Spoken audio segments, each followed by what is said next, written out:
ಸದನದಲ್ಲಿ ಮಾಡಕ್ ಕೆಲಸ ಇರಲಿಲ್ಲ. RSS ಹೇಳಿಕೆ ಡ್ಯಾಮೇಜ್ ಕಂಟ್ರೋಲ್ಗೆ ಬೆಟ್ಟವನ್ನ ತಂದಿಟ್ಟಿದ್ದಾರೆ DK ಶಿವಕುಮಾರ್. ದಸರಾ ಉದ್ಘಾಟಿಸೋದಕ್ಕೆ ಬಾನು ಮುಷ್ತಾಕ್ ಅನ್ನ ಆಹ್ವಾನ ಮಾಡಿದ್ರು. ಆಹ್ವಾನಕ್ಕೆ ಮೊದಲೇ ಅಪಸ್ವರಗಳು ಶುರುವಾಯಿತು. ಚಾಮುಂಡಿ ಬೆಟ್ಟ ಎಲ್ಲರದ್ದು ಅಂತ ಬೆಂಕಿ ತುಪ್ಪ ಸುರಿದ್ರು DK ಶಿವಕುಮಾರ್ ಅವರು. ಚಾಮುಂಡಿ ಬೆಟ್ಟ ಎಲ್ಲರದ್ದು, ಆದ್ರೆ ಬೇರೆಯವ್ರು ಬಂದು ಪೂಜಿಸ್ತಾರಾ? ಇದು ನಿಮಗೆ ಪ್ರಶ್ನೆಗಳು DCM ಅವರೇ. ಚಾಮುಂಡಿ ಬೆಟ್ಟ ಎಲ್ಲರದ್ದು ಇರಬಹುದು, ಆದ್ರೆ ಬೇರೆ ಅನ್ಯ ಧರ್ಮೀಯರು ಬಂದು ತಾಯಿಯನ್ನ ಪೂಜೆ ಮಾಡ್ತಾರಾ? ನಮ್ಮ ಧರ್ಮ ನಮ್ಮ ನಂಬಿಕೆಯಂತೆ ಉತ್ಸವ ಆಚರಣೆಯನ್ನು ಅವ್ರು ಮಾಡ್ತಾರಾ? ಚಾಮುಂಡಿ ಬೆಟ್ಟ ಹಿಂದೂಗಳದ್ದು ಅಂತ ರಾಜವಂಶಸ್ಥರು ಸ್ಪಷ್ಟನೆಯನ್ನ ಕೊಟ್ಟಿದ್ದಾರೆ. DKಶಿ ಮಾತಿಗೆ ರಾಜವಂಶಸ್ಥರು ಮತ್ತು ಬಿಜೆಪಿ ನಾಯಕರು ಆಕ್ಷೇಪ ವ್ಯಕ್ತಪಡಿಸಿದ್ದಾರೆ. ಬಿಜೆಪಿ ನಾಯಕರನ್ನ ಬಿಡ್ರಿ ರಾಜಕಾರಣಿಗಳು, ಆದ್ರೆ ರಾಜವಂಶಸ್ಥರು ಇದಕ್ಕೆ ಬಹಳ ಸ್ಪಷ್ಟನೆಯನ್ನ ಕೊಟ್ಟಿದ್ದಾರೆ. ಧಾರ್ಮಿಕ ಹಿನ್ನೆಲೆಯ ಹಬ್ಬಕ್ಕೆ ಕೇವಲ ಸಾಂಸ್ಕೃತಿಕ ಪಟ್ಟಣ ಯಾಕೆ ಕಟ್ತೀರಿ? ಸಾಂಸ್ಕೃತಿಕ ರೀತಿಯಲ್ಲಿ ಮಾಡ್ಕೊಂಡಿರೋದು ಸರ್ಕಾರನೇ ಹೊರತು ಅರಮನೆಯಿಂದ ಯಾವುದೇ ರೀತಿಯ ಸಾಂಸ್ಕೃತಿಕ ಕಾರ್ಯಕ್ರಮಗಳನ್ನು ಇಟ್ಕೊಂಡಿರೋದಿಲ್ಲ.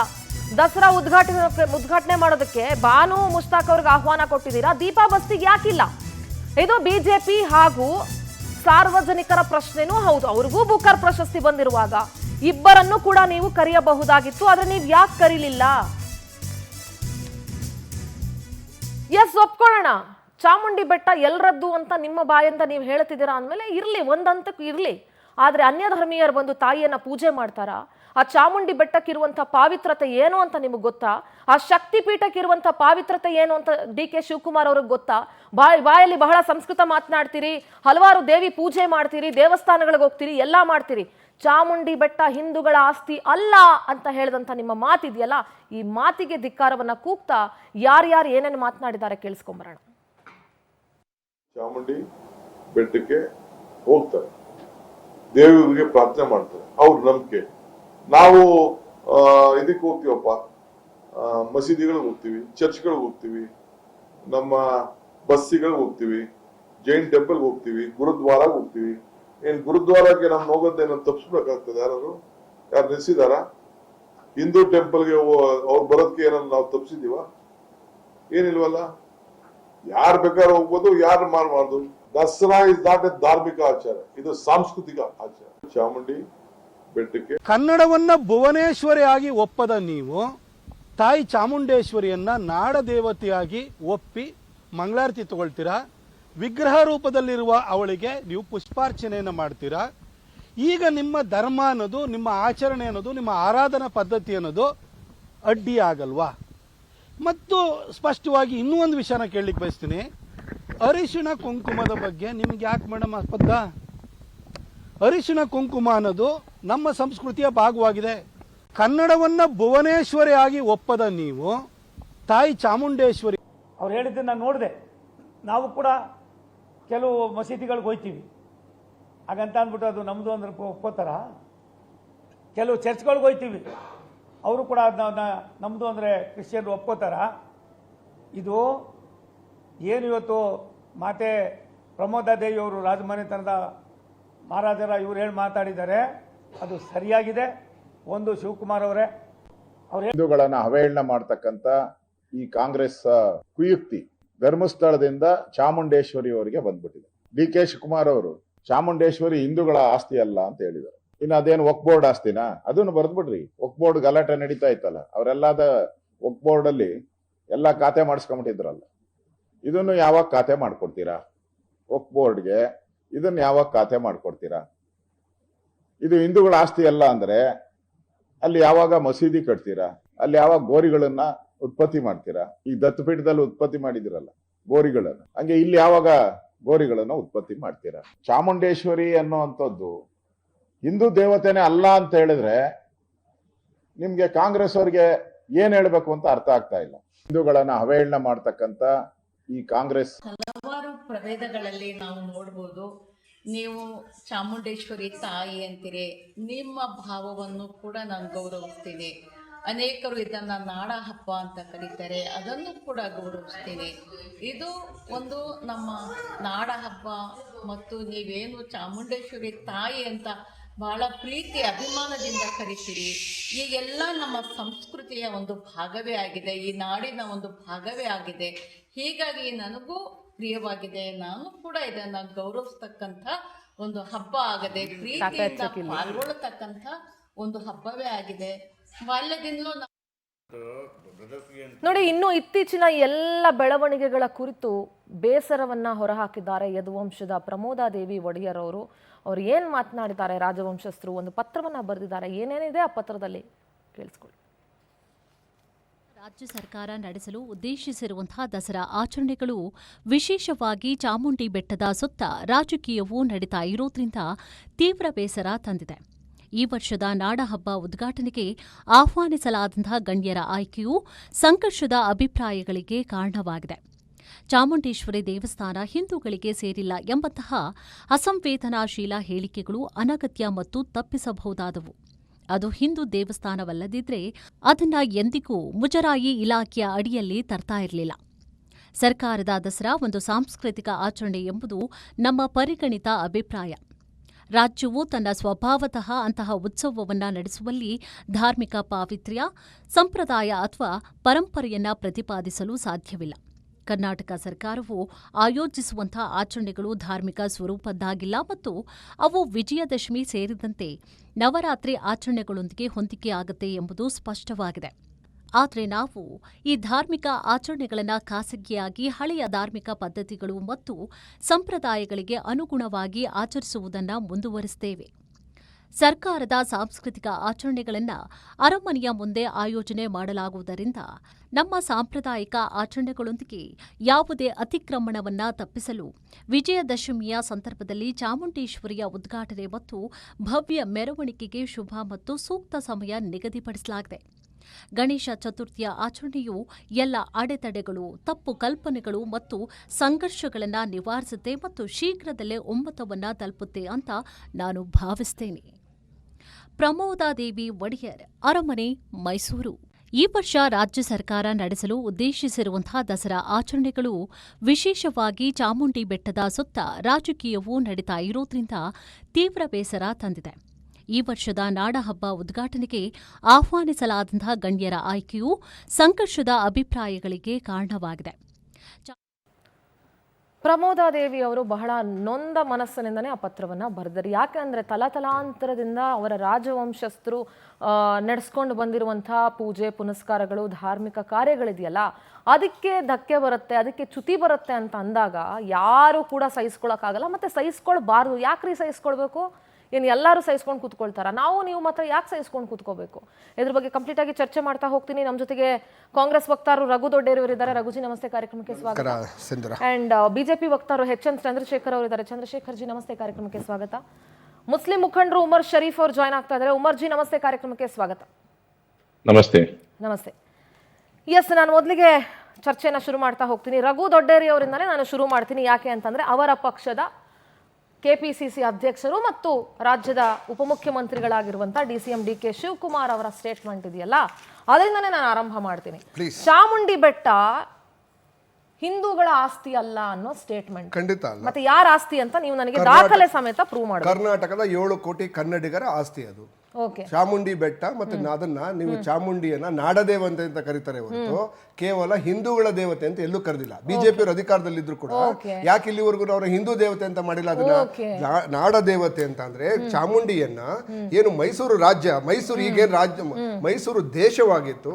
ದೇಶವಾದಂತ ಸಂದರ್ಭದಲ್ಲಿ ತಾಯಿ ಚಾಮುಂಡಿ ದೇಶವನ್ನು, ಇಡೀ ದೇಶದ ಎಲ್ಲಾ ಸಮುದಾಯದ, ಎಲ್ಲಾ ಭಾಷೆಯ, ಎಲ್ಲಾ ಇದನ್ನ ಧರ್ಮದ ಜನರನ್ನು ಸಾಕ್ತಾ ಇದ್ದಂತ ತಾಯಿ ಚಾಮುಂಡೇಶ್ವರಿ. ಹಾಗಾಗಿ ಚಾಮುಂಡಿ ಬೆಟ್ಟಕ್ಕೆ ಕೇವಲ ಹಿಂದೂಗಳು ಮಾತ್ರ ಹೋಗೋದಿಲ್ಲ, ಅಲ್ಲಿ ಕ್ರಿಶ್ಚಿಯನ್ಸ್ ಹೋಗ್ತಾರೆ, ಮುಸಲ್ಮಾನರು ಹೋಗ್ತಾರೆ, ಬುದ್ಧರು ಹೋಗ್ತಾರೆ, ಎಲ್ಲಾ ಧರ್ಮದ ಜನರು ಹೋಗ್ತಾರೆ.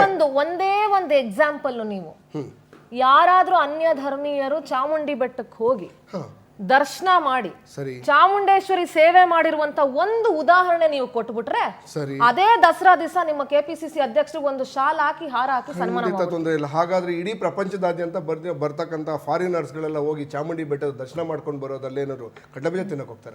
ಅಂದ್ರೆ ಎಲ್ಲಾ ಕ್ಷೇತ್ರಕ್ಕೂ ಹೋಗ್ತಾರ್ರಿ. ಯಾರು ಪೂಜೆ ಮಾಡೋರು ಯಾರು ಅದನ್ನ ಹೇಳಿ? ಅಲ್ಲ, ಪೂಜೆ ಮಾಡೋರು ಕಡ್ಲೆಬೀಜ ತಿನ್ನಕ್ ಹೋಗ್ತಾರೋ, ಅಲ್ಲಿ ಚುರುಮುರಿ ತಿನ್ನಕ್ ಹೋಗ್ತಾರೋ, ಅವ್ರವ್ರ ಹೊಟ್ಟೆ ಹಸುವಿಗೆ ಅವ್ರವ್ರಿಗೆ ಬಿಟ್ಟಿರೋದು. ನೋಡಿ, ಪೂಜೆ ಮಾಡೋರು ಯಾರು? ಪೂಜೆ ಮಾಡೋದಕ್ಕೆ ಪೂಜೆ ಮಾಡೋರು ಯಾರು ಅದನ್ನ ಹೇಳಿ? ಪೂಜೆ ಮಾಡೋದು ಒಂದು ವಿಧಿವಿಧಾನ ಇದೆ. ಆ ಪೂಜೆ ಮಾಡೋದಕ್ಕೆ ಒಂದು ವಿಧಿವಿಧಾನಕ್ಕೋಸ್ಕರ ನಾವು ಅರ್ಚಕರನ್ನ ನೇಮಿಸ್ತೇವೆ. ಶೃಂಗೇರಿಗೂ ಸಾವಿರಾರು ಜನ ವಿದೇಶಿಗರು ಹೋಗ್ತಾರೆ, ಹೌದು, ಸರಿ. ಹೊರನಾಡ್ಗೂ ಹೋಗ್ತಾರೆ. ಹಂಗಂತ ಯಾವ್ದು ಹಿಂದೂಗಳ ಆಸ್ತಿ ಅಲ್ಲ ಅಂತ ಹೇಳ್ಬಿಡ್ತೀರೇನೋ ನೀವು? ಅಲ್ಲ, ಒಂದ್ ನಿಮಿಷ, ನಾವು ಶೃಂಗೇರಿಯನ್ನ ಚರ್ಚ್ಗೂ ಹೋಗ್ತಾರೆ, ಚರ್ಚ್ಗೂ ಹೋಗ್ತಾರೆ, ಮಸೀದಿಗೂ ಹೋಗ್ತಾರೆ. ಸರ್ಕಾರದ ಆಸ್ತಿ ಯಾವ್ದಿರ್ತದೆ, ಮುಜರಾಯಿ ಇಲಾಖೆಗೆ ಸೇರಿರ್ತಕ್ಕಂಥ ಎಲ್ಲಾ ದೇವಸ್ಥಾನಗಳು ಕೂಡ ಈ ದೇಶದ ಈ ಜನರ ಆಸ್ತಿ.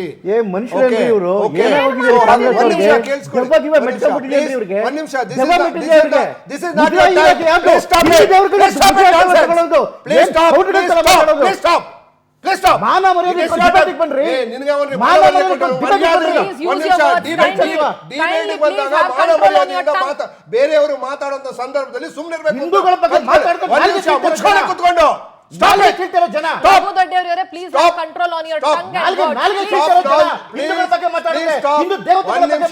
ನಾವು ಹಿಂದೂಗಳ ಬಗ್ಗೆ ಮಾತಾಡ್ತಾ ಇಲ್ಲ. ಬಿಜೆಪಿ ಅವರಿಗೆ ಮಾನ ಮರ್ಯಾದೆ ಇದ್ರೆ ನೀವು ರಾಜಕೀಯವನ್ನ ಮಾಡೋದನ್ನ ನಿಲ್ಲಿಸಿ. ನಮ್ಮ ಯೋಗ್ಯತೆ ಬಗ್ಗೆ ಮಾತಾಡೋದಲ್ಲ, ನಾಡ ದೇವತೆ. ಒಂದ್ ನಿಮಿಷ ಪ್ಲೀಸ್. ಸಿಂಧೂರ ಎಸ್, ನಾನ್ ಮಾತಾಡುವಾಗ ಬೇರೆಯವ್ರ ಮಧ್ಯದಲ್ಲಿ ಮಾತಾಡಬಾರ್ದು.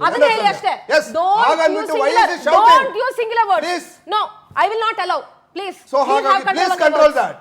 ನೋಡಿ, ನಾಡ ದೇವತೆ ಮತ್ತೆ ಏನು ಮೈಸೂರಿನಲ್ಲಿ ನಡೆತಿರ್ತಕ್ಕಂಥದ್ದು ಸಾಂಸ್ಕೃತಿಕ ಹಬ್ಬ. Let me clear you. ಸಾಂಸ್ಕೃತಿಕ ಕಾರ್ಯಕ್ರಮ ನಿಮ್ಮ ಸರ್ಕಾರಗಳು, ಯಾವುದೇ ಸರ್ಕಾರಗಳು ಅವರವರ ಇಷ್ಟಕ್ಕೆ ಸಾಂಸ್ಕೃತಿಕ ಕಾರ್ಯಕ್ರಮ ಮಾಡ್ಕೊಂಡಿರೋದೇ ಹೊರತು ದಸರಾ ಅನ್ನೋದು ಧಾರ್ಮಿಕ ಕಾರ್ಯಕ್ರಮ. ದಸರಾ ಧಾರ್ಮಿಕ ಹಬ್ಬ ಅಲ್ಲ. ದಸರಾ ಹಬ್ಬ ಸಾಂಸ್ಕೃತಿಕ ಹಬ್ಬ. ಮೈಸೂರನ್ನ ಒಂದ್ ನಿಮಿಷ ಕೇಳಿಸ್ಕೊಳ್ಳಿ. ಮೈಸೂರಿನ S, I know you are from Mysore. I cannot allow if you give wrong information. See, wrong information ಅಲ್ಲ. ಮೈಸೂರಿನ ನಾಡ ಹಬ್ಬ ಅಂತ ಕರೆಯೋದನ್ನ ನಾಡ ಹಬ್ಬ ಅಂತ ಕರೆಯೋದು, ಅದನ್ನ ಹಿಂದೂ ಹಬ್ಬ ಅಂತ ಕರೆಯೋದಿಲ್ಲ. ಅದು ಯುಗಾದಿ ಅಲ್ಲ, ಅದು ಆಯುಧ ಪೂಜೆ ಅಲ್ಲ. ಓಕೆ, ಪ್ಲೀಸ್ ಕೇಳಿಸ್ಕೊಳ್ಳಿ. ಆಯುಧ ಪೂಜೆ ಇಂಡಿಯಾದಲ್ಲಿ ಬರುತ್ತೆ. ಒಂದ್ ನಿಮಿಷ. ಆಯುಧ ಪೂಜೆ is just one. ಚಾಮುಂಡಿ ಇವತ್ತೇನು ಬಾನು ಮುಷ್ತಾಕ್ ಅವರನ್ನ ಕರ್ಕೊಂಡು ಇನ್ವೈಟ್ ಮಾಡ್ತೀವಿ. ಅವರನ್ನ ಅರ್ಚಕರ ಕರೆದಿರೋದಲ್ಲ ಅಲ್ಲಿ. ನಾವು ಇದು ಒಂದು ನಾಡ ಹಬ್ಬ. ಮೈಸೂರು ಸಾಂಸ್ಕೃತಿಕ ನಗರಿ. Please tell me the significance of 9 days or ನವರಾತ್ರಿಯ ಒಂದಷ್ಟು ಇಂಪಾರ್ಟೆನ್ಸ್ ಅನ್ನ ನೀವು ಹೇಳ್ಬೋದು. ಆಯುಧ ಪೂಜೆ ಅಲ್ಲ, ಯುಗಾದಿ ಅಲ್ಲ ಅಂತ.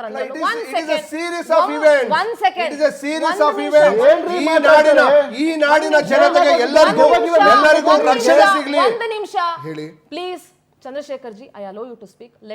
Let him answer for my questions. ನವರಾತ್ರಿಯ 9 ದಿನಗಳ ವಿಶೇಷತೆಯನ್ನು ನೀವು ನನಗೆ ವಿಜಯನಗರದ ವಿಜಯೋತ್ಸವದ ಪರವಾಗಿ ಆರಂಭವಾದಂತ ದಸರಾ ಇದು. ವಿಜಯೋತ್ಸವ ಯಾರಿಗೆ?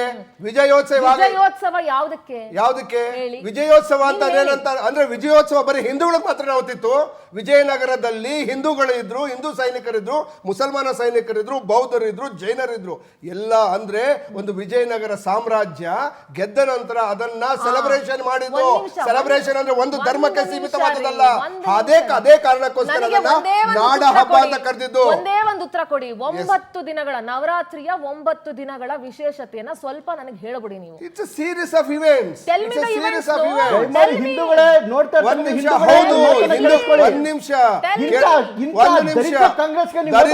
ಹೌದು, ಇಂತ ಕೆಟ್ಟ ಬಿಜೆಪಿ ಅವರ ಹಿಂದೂಗಳಾಗಲ್ಲ. ನಿಮ್ಮ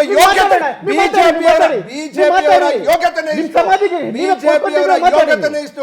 2000 ಒಂದ್ ನಿಮಿಷ. ವಿಜಯನಗರ ಮೈಸೂರು ಮಹಾರಾಜರು 1927ರಲ್ಲಿ ದಿವಾನಿ ಮಿರ್ಜಾ ಇಸ್ಮಾಯಿಲ್ ಅವರನ್ನು ಕೂಡ ಜೊತೆನಲ್ಲಿ ಇದ್ರಲ್ಲಿ ಕರ್ಕೊಂಡು ಹೋಗ್ತಾರೆ. ಹೌದು, ಇದನ್ನ ನಾನ್ ಮಾಡಿರೋದಲ್ಲ. ಇದನ್ನ ಈಗಿನೇನು ರಾಜರಿದ್ದಾರೆ ಅವರು ರಾಜ ಸಂಸ್ಕೃತಿಯಲ್ಲಿ ಇತಿಹಾಸವನ್ನ ನಿಮ್ಮ ಮುಂದೆ ಇಟ್ಟು ಬಿಡ್ತೀನಿ. ನಮ್ ಜೊತೆಗೆ ನಂಜರಾಜ್ ಅರಸ್ ಅವರು ಇದ್ದಾರೆ. ಪ್ರೊಫೆಸರ್ ನಂಜರಾಜ್ ಅರಸ್ ಅವರು ಇತಿಹಾಸಕಾರರು. ಸರ್ ನಮಸ್ಕಾರ. ಸರ್, ನನ್ನ ಧ್ವನಿ ಕೇಳಿಸ್ತಿದ್ಯಾ ನಂಜರಾಜ್ ಸರ್? ನಮಸ್ಕಾರ. ಹೇಳಮ್ಮ. ನಮಸ್ಕಾರ ಸರ್. ಒಂದಷ್ಟು ಗೊಂದಲಗಳಿದಾವೆ. ಫಸ್ಟ್ ಆಫ್ ಆಲ್, ದಸರಾ ಧಾರ್ಮಿಕ ಕಾರ್ಯಕ್ರಮವೋ?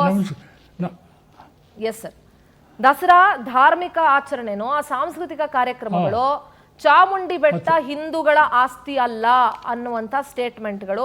ನೀವು ಇತಿಹಾಸಕಾರರಿದ್ದೀರಿ, ಸಾಕಷ್ಟು ಜನರಿಗೆ ಒಂದಷ್ಟು ವಿಚಾರಗಳನ್ನ ತಿಳಿಸ್ಕೊಟ್ಟಿದ್ದೀರಿ.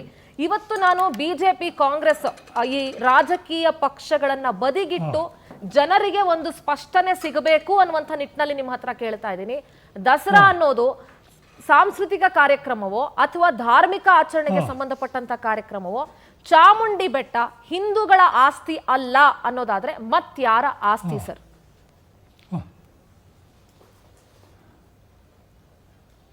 ಅಮ್ಮ, ಚಾಮುಂಡಿ ಬೆಟ್ಟ ಯಾವ್ದು ಸುತ್ತಿಗೆ ತಗೊಂಡು ಹೊಡೆದು ತಯಾರು ಮಾಡಿದಾರ.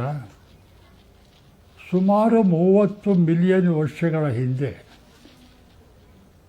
ಪ್ರಕೃತಿಯಲ್ಲಿ ಏರ್ಪೇರುಗಳಾಗಿ ಭೂಕಂಪದ ಥರ ಆಗಿ ಕಲ್ಲುಗಳೆಲ್ಲ ಕರೆದು ಆವಾಗ ಒಂದು ಬೆಟ್ಟ ನಿರ್ಮಾಣ ಆಯಿತು. ಬೆಟ್ಟ ಆಯಿತು. ಹಿಮಾಲಯ ಪರ್ವತ ಬಂದದ್ದು ಹಾಗೇ, ವಿಂಧ್ಯಗಿರಿ ಬಂದದ್ದು ಹಾಗೇ, ಎಲ್ಲ ಬೆಟ್ಟ ಗುಡ್ಡಗಳು ಹಾಗೆ ಆಗೋದು. ಈ ನದಿಗೆ ಸಮುದ್ರಕ್ಕೆ ಅವನ ನೀರು ತುಂಬಿದಾರ. ದಿಂದ ಅದಾದಾಗ ಚಾಮುಂಡಿ ಬೆಟ್ಟ ಯಾರ ಆಸ್ತಿ ಆಗಿತ್ತದೋ? ಯಾರ್ದೋ ಆಸ್ತಿ ಅಲ್ಲ, ಪ್ರಕೃತಿ ಆಸ್ತಿ. ಇಲ್ಲಿ ಮೈಸೂರಿನಲ್ಲಿ ಈಗ ಮಾತಾಡ್ತಿದ್ದ, ನಾನು ಟಿ ವಿಲಿ ನೋಡ್ತಾ ಇರ್ತೀನಿ, ನಮ್ಮ ರಾಜಕಾರಣಿಗಳಿಗೆ ಆಡಳಿತ ಪಕ್ಷವನ್ನು ಯಾವುದೇ ಒಂದು ಸುಳ್ಳು ಎಂಥಾದೋ ಒಂದು ಪುಟಾಣಿ ಕಾರಣ ಸಿಕ್ಕಿದ್ರೂ ಬೈಬೇಕು. ನಮ್ಮ ವರ್ಚಸ್ಸನ್ನು, ನಮ್ಮ ಪಕ್ಷದ ವರ್ಚಸ್ಸನ್ನು ಹೆಚ್ಚಿಸ್ಕೋಬೇಕು ಅನ್ನೋದು ಒಂದೇ ಕಾರ್ಯಕ್ರಮ. ಯಾರೇ ಇರಲಿ, ಇವತ್ತು ಕಾಂಗ್ರೆಸ್ಸು ರೂಲ್ ಮಾಡ್ತಾ ಇದೆ, ನಾಳೆ ಇವ್ರು ವಿರೋಧ ಬಂದರೆ ಇವ್ರು ಮಾಡೋದು ಅದನ್ನೇ.